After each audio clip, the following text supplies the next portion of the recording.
Aye. Boys and girls, welcome to the show. Karibuni sana. Now today I'm joined by two characters. I'll let them introduce themselves. Tuanza na wewe kijana. Tell the people who you are, what you're rapping, where you're from. Gang, the hood. I go by the names of Joey Kisia. Rapping Stuff Son, 3 Sleepy TV. As always. I knew, bro. Anthony Njoroge is the name. First of all, before you go any further, what's happening with the hair, man? Unaendaje? Ama hiyo Style tutadiscuss nje. Style. Sawa, endelea. Rapping Stuff Son. La Vie 254, the 4. The 4. Alright guys, wait, first things first, this weekend, man, are we going out or not? For sure, happily happy. Yes, November 18th. We're messing shit up. Kosa uchekwe. Alright, so guys, let me ask you. Yeah. Joy, what do you think about the whole situation with the coup in Zimbabwe? It's perfect timing. Not even perfect timing. It should have come earlier. Because that guy was getting old. How can the president be 6G or like half a lot of the time in the year? That's the guy you want to run the country. He's been in power for Germany years. Younger people want to come and enter. So Mugabe now, Wenger next. Wenger namfuata. I don't care about Wenger. It's good. I'm a Man U fan. You can stay. Let me ask you, with the whole economic structure in Zimbabwe, do you think the coup happened at the right time? And expand on that, my friend. Yeah, I mean, the currency in Zimbabwe the value is low. The guy has been in power since Zimbabwe got independence. Ajachoka, what's up? Now, a report came out where when the general of the army took power, these are the exact words he said to Robert Mugabe, and I want your feedback. He said, Mr. Robert, kindly, you need to understand that power is not like a sexually transmitted disease. You cannot hand it over to your wife. What do you think about such statements? Especially somebody who's taking power. If he said that, then I agree with him. Because it's wrong for him to pass the power down to his wife. That means he doesn't want the power to leave his family. He wants it to stay in the family. So it's not fair to the rest of the people. The other politicians who also want to take the position. Mr. Miguna, give us your position. What do you think? Wherever you heard that news, that's some fake news. I know. In fact, I'll open Which general of the army took power over Zimbabwe? I mean, my friend, don't you understand the meaning of a coup? Yeah, there's a coup happening, but it's not successful yet. A military coup. It's not happened yet. It's not taken power yet. Hey, my friend, when you mentioned last week, he hasn't taken power yet. He has taken power yet. That's your position. Yeah, that's my position. He hasn't taken power yet. So even he's in the process of taking power. He is in the process, but bad though. There's still a lot of the EU is advising Zimbabwe to engage in diplomacy in such a case. So engage in dialogue. So hii mambo yako sijui safi. Alright, let's go to the next one. Now, this election that happened in August 26th. Yes. And let me start with the August 8th one. Did you vote? No, Baba said I don't vote, so I didn't vote. No, I'm saying the August 8th one. No, that one also I didn't vote. Did you vote? Okay, now, you also did you vote? No. Okay, now, I'll start with you, my friend. Yeah. Had you voted, yeah, who would you have voted for and why? Baba, Raila. Yeah. Yes, because it's time for a change. You know, so this, not in a bad way, but Uhuru Kenyatta is playing with this country like, it's fine, I know he's rich, but... So you're saying you'd vote for Baba. Can you name me at least 2 policies that Baba was going to implement to signify change? To signify change? First, he wanted a new body to be in charge of the election, so it can be free and fair. But why were Jubilee opposing that? Because that means they're hiding something. That means they're working together with the IBC. But the policy, what do you think about the policies? What policies do you think you'd have brought? What policies? Okay, as you think about that, my friend, who would you have voted for? Jubilee stronghold. Damu ni tano tena. Damu ni nyekundu. So why would you have voted for Jubilee? Raila really did do anything when he was MP in Kibera. But if you can't run a small area like that, sasa nchi mzima. But listen, don't you know that Raila is responsible for what Kenya is today. If it wasn't for him, Donge. we don't know where Kenya would be. He's a good opposition leader. He presses the government with tools, but So your position is that he's a good opposition leader, he should stay there? yeah, he should say that. Opposition is that... so you're saying, he should stay No, in sorry. So let me also ask you a question. Yeah. I hope you're preparing those policies.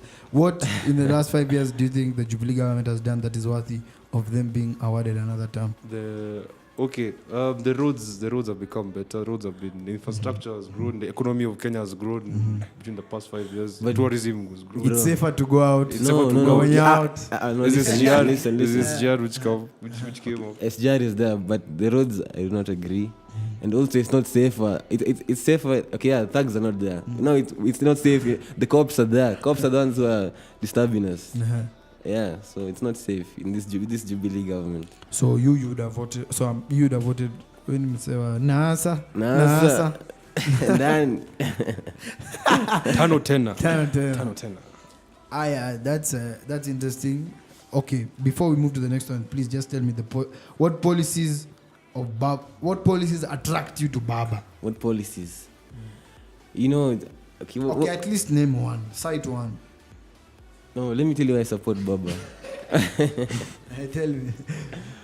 You see these Jubilee people, No, leave Jubilee. No, if Jubilee wasn't there, so you didn't support Baba. Why are you going to receive him from the airport? Why do they want to swear him in? No, let me tell you one thing why I don't like NASA. Walitisha election ikaletwa. Why did they refuse not to go vote? But you see, the thing is, how can IBC be caught of how do I say, what's that word? How can they be found guilty of doing stealing the election? Yeah. Then the same. No, I was looking for this word I hear guys using. Wait, it's not there. No, how can they be found? They were rigging election.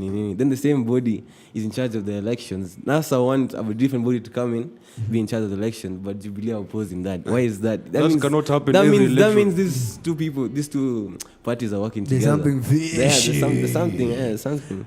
So I'll come back to that. I've not forgotten the policy question for both of them. Now, there's an ongoing case going on in the Supreme Court to seek to nullify the results that were, or rather the election that took place on August 26th, the presidential election. What are some of the, first of all, are you keeping up to date with the petition that's going on? Or do you know what's happening? Like wacha nikuulize wewe mtu wa NASA ule mtu ana oppose hizo election ni nani? Mna oppose the election? In court. Ama wewe unangojea kusikia kenye baba atasema? Baba akisema anasema. You see, they go to the streets saying Chebukati out. You ask them what has Chebukati done? Hawajui, wanasema baba amesema. Chebukati. Why are they being brainwashed? Okay, why are they being brainwashed? Miguna, let me ask you. Yeah. What grounds as a Jubilee supporter? Why do you think that, or if you are an advocate of the High Court, what are some of the cases you'd present in a nutshell to the Supreme Court on why the election should not be nullified? First of all, you're saying that the case is ongoing, yeah? Yeah. But that case you're saying is for August 26th. Try your case ilisha kitambo sana, tuachie hapo. The case going on right now in the Supreme Court. The one for August 26th. I'm saying it's based on the election. August 26th. I mean, that happened, October. Yeah, October. 26th, I'm sorry. I take that back. That happened on October 26th. Yeah.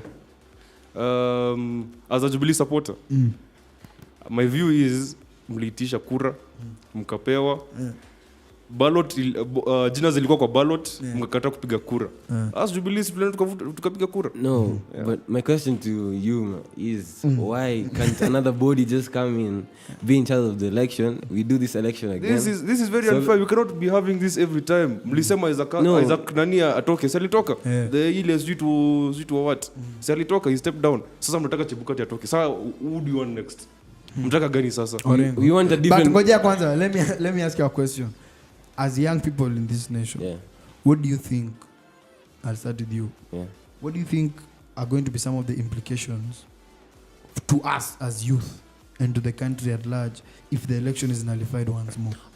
Obviously, it'll affect us, like school, those who are working, like it'll push us a bit back. Like we've already been pushed back with school. I don't agree with, okay, that's now what I don't agree with. Like, even as a NASA supporter, I feel like the votes could have just been recounted again. And then we move on with that. Because the votes, they're the same ones. Yeah. If you just count them again to save time. And money. Hey, what about you?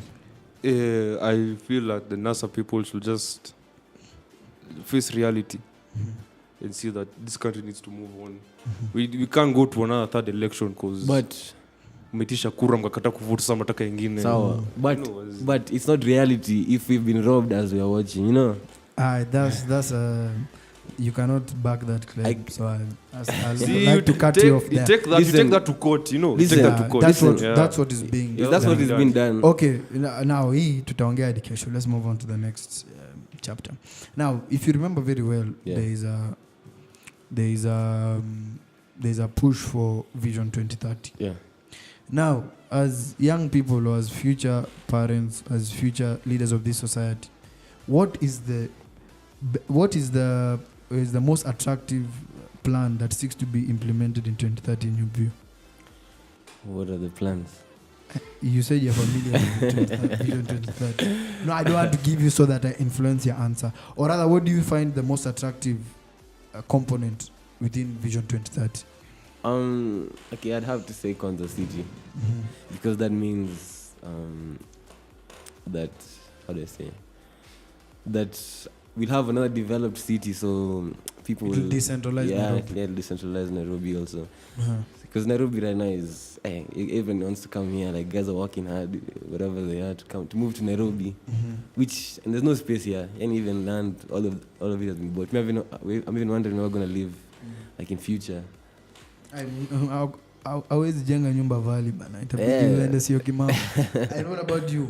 Okay, I think that's a very good point. It reduces rural-urban migration with the development of the new cities.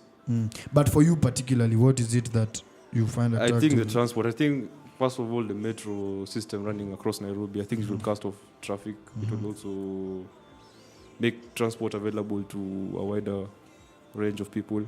And also it will also make the traffic jams in Nairobi can be a bit hectic. So I think that will really improve transport in and out of Nairobi and also other cities. True. Now, as we conclude, I want to ask you guys a very simple question. As young people in Nairobi, what do you think we need to do as a society at large to change our reality or to take us to the next, to a better direction as a country? As young people. Or as young people, what do you think we need to do as young people?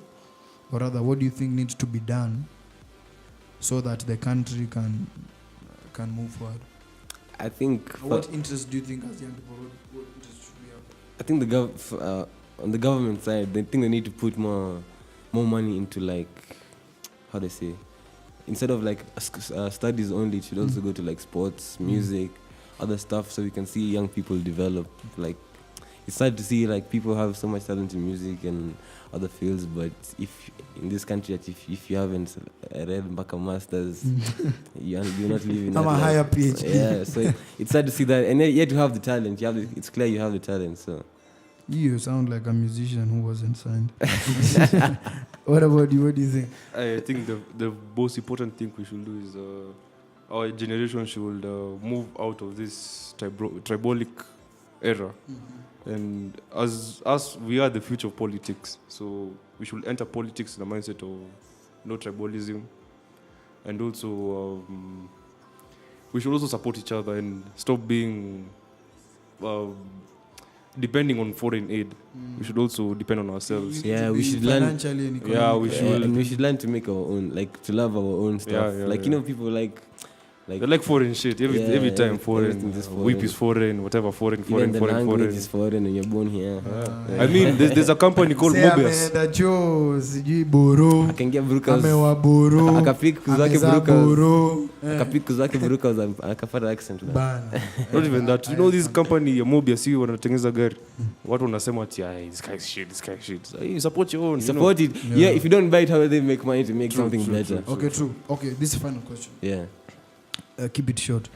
I want to run for president in 2027. Yes. Will you be of age? How will... Okay, the next one. 2032. Yeah.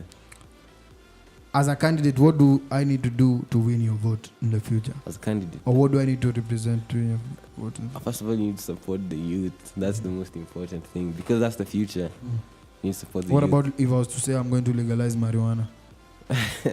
That's another story. Sawa. Alright, guys, thanks for watching. I'd like to conclude. Basically, the aim of this show is to give young people some sort of platform to exercise their views on politics and current affairs. It's been your boy Arnold Tino Mogo. Until next time, I will see you later. Bye, man.